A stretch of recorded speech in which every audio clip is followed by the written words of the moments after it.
باب چہارم ہے اخلاق و آداب، عنوان ہے سخاوت و اثار۔ اس کے مشقی سوالات ہیں اسلامیت لازمی جماعت ہفتم وفاقی ٹیکسٹ بک بورڈ اسلام آباد، یہ نئی کتاب جو ہے یہ اس کا سبق ہے۔ معنی و مفہوم، سب سے پہلے سخاوت۔ سخاوت کے لیے عربی میں سخا کا لفظ استعمال ہوا ہے، جس کے معنی ہے دے دینا یا عطا کر دینا، یعنی دوسروں کی ضرورتوں کو سمجھ کر ان کو بغیر مانگے صرف اللہ کی رضا کے لیے عطا کر دینا اور بدلے میں کسی قسم کے صلے کی تمنا نہ رکھنا، یہی سخاوت کہلاتا ہے۔ دوسرا لفظ ہے ایثار۔ ایثار کے لغوی معنی ہے ترجیح دینا یا فوقیت دینا، یعنی کسی اس کو اپنے آپ پر فوقیت دینا یا دوسرے کو ترجیح دینا اپنی بجائے۔ تو اصطلاح میں اس سے مراد دوسروں کی ضرورت اور مفاد کو اپنی ضرورت اور مفاد پر ترجیح دینا ہے۔ ایثار کے مترادف ایک لفظ جو ہے وہ قربانی کا بھی استعمال ہوا ہے، ایثار کی جگہ قربانی کا لفظ بھی استعمال ہوتا ہے۔ مشقی معروضی سوالات ہیں، یعنی اس کے سب سے پہلا سوال نمبر 1 درست جواب پر نشان لگائیں۔ سخاوت کے لغوی معنی کیا ہے؟ عطا کر دینا۔ ایثار کا مترادف کیا ہے؟ قربانی۔ قرآن مجید میں صحابہ کرام رضی اللہ تعالی عنہ کے ایثار کی تعریف کس سورہ میں کی گئی ہے؟ یہ ہے سورہ الحشر۔ جنگ یرموک میں حضرت ابو جندل بن حذیفہ رضی اللہ تعالی عنہ میدان میں تلاش کر رہے تھے، کس سے تلاش کر رہے تھے؟ اپنے بھائی کو۔ سیلاب زدگان کے لیے رہائش کا انتظام کرنا، یہ کس طرح کا ایثار کہلاتا ہے؟ یہ ہے مالی ایثار۔ آگے ہیں آپ کی مثال کے طور پر آپ کے خالی جگہیں جو کہ آپ کے بعض اوقات امتحانات میں آ جاتی ہیں، اور اس طرح سے یہ خالی جگہ بن سکتی ہیں آپ کے۔ یہ کتاب میں سوال نہیں ہے، لیکن اس کو الگ سے میں نے بنایا ہے تاکہ آپ دیکھ لیں کہ اس طرح سے خالی جگہ بھی بن سکتی ہیں، کہ جیسا کہ سخاوت کے معنی ہے دے دینا یا عطا کر دینا۔ ایثار کے لغوی معنی ڈیش کے ہیں، ایثار کے لغوی معنی کیا ہے؟ ترجیح دینا۔ اسرار کے مترادف عموماً کون سا لفظ استعمال ہوا ہے؟ قربانی کا۔ بخیل پر اللہ تعالیٰ کی لعنت کی گئی ہے، معاشرے میں بخیل کی کوئی عزت نہیں ہوتی۔ تو یہ تھے خالی جگہیں، چند خالی جگہیں جو یہاں بنائی ہوئی ہیں، اس طرح کی اور بھی بہت ساری خالی جگہیں بن سکتی ہیں۔ آگے ہم آتے ہیں مشقی موضوعی سوالات کی طرف۔ مشقی موضوعی سوالات میں مختصر جوابات۔ سب سے پہلا سوال ہے، سوال نمبر 2، مختصر جواب لکھیں۔ اس کا پہلا جزء ہے کہ سخاوت و ایثار کے معنی و مفہوم بیان کریں۔ جواب ہے کہ سخاوت و ایثار کے معنی و مفہوم۔ سخاوت کے لیے عربی میں سخا کا لفظ استعمال ہوا ہے، جس کے معنی ہے دے دینا یا عطا کر دینا، یعنی دوسروں کی ضرورتوں کو سمجھ کر ان کو بغیر مانگے صرف اللہ کی رضا کے لیے عطا کر دینا اور بدلے میں کسی قسم کے صلے کی تمنا نہ رکھنا سخاوت کہلاتا ہے۔ ایثار کے لغوی معنی ہے ترجیح دینا اور فوقیت دینا۔ اصطلاح میں اس سے مراد دوسروں کی ضرورت اور مفاد کو اپنی ضرورت و مفاد پر ترجیح دینا، یہ ہے سخاوت و ایثار کے معنی اور اس کا مفہوم۔ دوسرا سوال ہے کہ بخل سے کیا مراد ہے؟ تو اس کا جواب ہے کہ اللہ تعالیٰ کی دی ہوئی نعمتوں کو اپنے اہل و عیال اور دوسروں کی جائز ضروریات کے لیے بھی خرچ نہ کرنا بخل اور کنجوسی کہلاتا ہے۔ یہ بخل اس وقت ہوتا ہے جب آپ کے پاس نعمتیں ہیں، آپ کے پاس پیسے ہیں، آپ کے پاس مال ہے، لیکن اس مال کو بھی آپ اپنے اہل و عیال یعنی اپنے گھر والوں کو، بیوی بچوں پر یا اپنے بہن بھائیوں پر خرچ نہیں کرتے، حالانکہ ان کو بہت اس کی ضرورت ہوتی ہے، جائز ان کی ضرورتیں ہوتی ہیں، پھر بھی نہیں آپ خرچ کرتے، تو یہ کہلاتا ہے بخل یا کنجوسی۔ تیسرا جو سوال ہے کہ سخاوت و ایثار کے حوالے سے ایک قرآنی آیت کا ترجمہ لکھیں۔ تو آپ کے سبق میں ایک ہی قرآنی آیت ہے سخاوت و ایثار کے حوالے سے۔ اللہ تبارک و تعالیٰ نے سورہ الحشر کی آیت نمبر 9 میں فرمایا ہے کہ اور وہ اپنے آپ پر انہیں ترجیح دیتے ہیں اگرچہ خود انہیں شدید حاجت ہو۔ یہ صحابہ کرام کے بارے میں قرآن پاک میں یہ آیت نازل ہوئی تھی۔ سوال نمبر 4 ہے کہ بخیل پر اللہ تعالیٰ کی لعنت کیوں کی گئی؟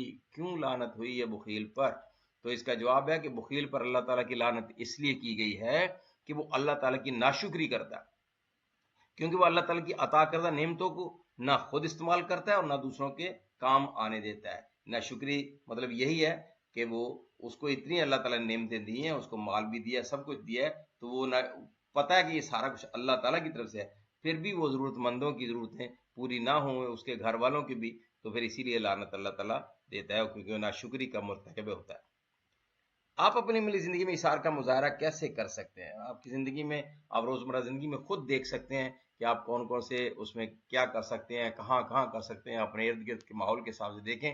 یہاں چند باتیں لکھی گئی ہیں کہ میں اپنی عملی زندگی میں ایثار کا مظاہرہ ایسے کروں گا، کہ یہ بھی ہو سکتے ہیں اور اس کے علاوہ اور بھی کچھ نہ کچھ آپ لکھ سکتے. مثال کے طور پر کہ اگر میں کنٹین کی لائن میں لگا ہوں اور کوئی چھوٹا بچہ آ جائے تو اس کو آگے کر دوں گا یا کر دوں گی. اگر میں کہیں بس میں جا رہا ہوں اور کوئی بزرگ آ جائے تو میں اپنی سیٹ انہیں دے دوں گا یا دے دوں گی. یا لنچ بریک میں اگر میرا کوئی ساتھی لنچ نہیں لا سکا تو میں اسے بھی اپنا حصہ، آدھا حصہ دے دوں گا یا دے دوں گی. تو یہ اپنے عام زندگی میں ایثار کا مظاہرہ یہ ہو سکتا ہے. آگے ہیں تفصیلی سوالات. سوال نمبر 3، تفصیلی جوابات لکھیں. قرآن و حدیث اور اسوہ حسنہ کی روشنی میں سخاوت و ایثار کی اہمیت لکھیں.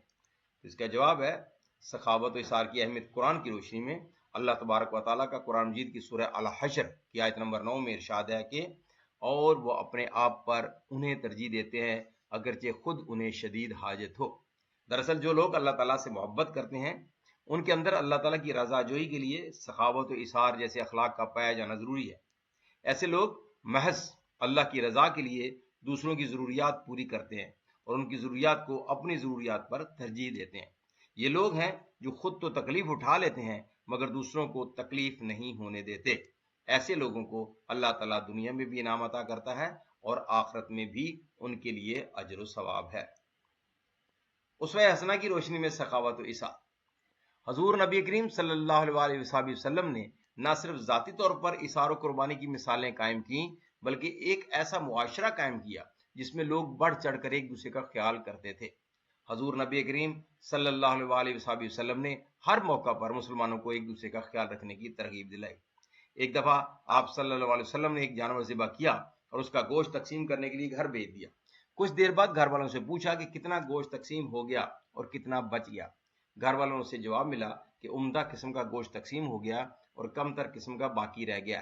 اس پر آپ صلی اللہ علیہ وسلم نے ارشاد فرمایا کہ اور جو تقسیم ہو گیا ہے وہ ہی رہ گیا ہے اور جو بچ گیا ہے حقیقت میں وہ چلا گیا، یعنی کہ وہ ہمارے نقصان میں گیا اور جو تقسیم ہو گیا وہی اصل میں ہمارے آگے کام آئے گا اور وہ فائدے میں ہوا.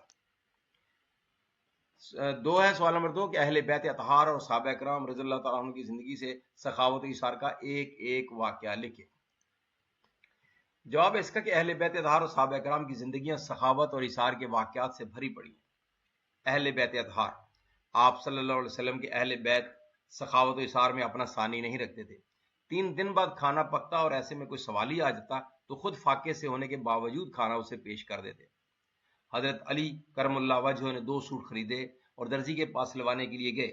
وہاں جا کر عمدہ کپڑے کا لباس اپنے غلام کے لیے اور کم قیمت والے کپڑے کا اپنا سوٹ سلوایا، حالانکہ آپ اس وقت امیر المومنین تھے. صحابہ کرام رضوان اللہ علیہم اجمعین ہجرت مدینہ کے موقع پر انصاری صحابہ کرام کے ایثار کی مثال کہیں نہیں ملتی، جنہوں نے اپنے مہاجر بھائیوں کے لیے اپنے دروازے کھول دیے اور ان کی ضرورتوں کو اپنی ضرورتوں پر ترجیح دی. حضرت ابو جندل بن حذیفہ رضی اللہ تعالی عنہ کا واقعہ ہے کہ جنگ یرموک میں وہ اپنے بھائی کی تلاش میں نکلے. انہیں وہ زخمی حالت میں ملے. ان کے پاس پانی کا ایک مشکیزہ تھا. وہ ابھی انہیں پانی پلانے ہی لگے تھے کہ دوسرے زخمی کی آواز آئی. ان کے بھائی نے اشارہ کیا کہ پہلے اسے پانی پلاؤ. جب اس کے پاس پہنچے تو ایک تیسرے زخمی کے کراہنے کی آواز آئی.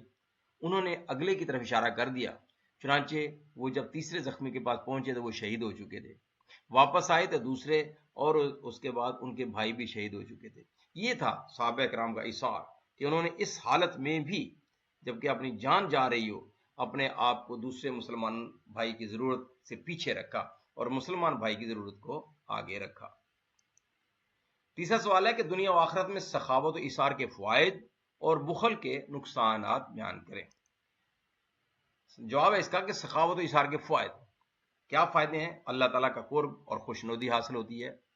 آپس میں ایک دوسرے کے لیے محبت اور ہمدردی کا جذبہ پیدا ہوتا ہے. ضرورت مندوں کی ضرورت پوری ہوتی ہے. انسان کے اندر غرور و تکبر ختم ہوتا ہے اور صبر و شکر کا مادہ پیدا ہوتا ہے. انسان کے اندر سے خود غرضی ختم ہوتی ہے. ملک و ملت کے لیے ہر طرح کی قربانی دینے کے لیے تیار رہتا ہے. بخل کے نقصانات کیا ہیں؟ اللہ تعالیٰ کی ناراضگی اور لعنت حاصل ہوتی ہے. گھر والوں اور ضرورت مندوں کی مدد نہیں ہوتی. معاشرے میں بخیل کی کوئی عزت نہیں ہوتی. بخیل اللہ تعالیٰ کی ناشکری کرتا ہے، بخیل سے ملک و ملت کو کوئی فائدہ نہیں ہوتا، اور بخیل کے اندر سے خود غرضی ختم نہیں ہوتی۔ یہ ہیں بخل کے نقصانات اور ادھر سخاوت کے فائدے۔ وما علینا الا البلاغ المبین۔ امید ہے کہ ویڈیو آپ کو پسند آئی ہوگی، اگر آئی ہے تو اسے لائک کریں اور اپنے دوسرے دوستوں کے ساتھ شیئر کریں تاکہ وہ بھی اس سے مستفید ہو سکے، اور ہاں، چینل کو سبسکرائب کرنا نہ بھولیے گا۔ اللہ تبارک و تعالیٰ آپ کے علم میں اور عمل میں اضافہ فرمائے، آمین ثم آمین۔ اللہ حافظ۔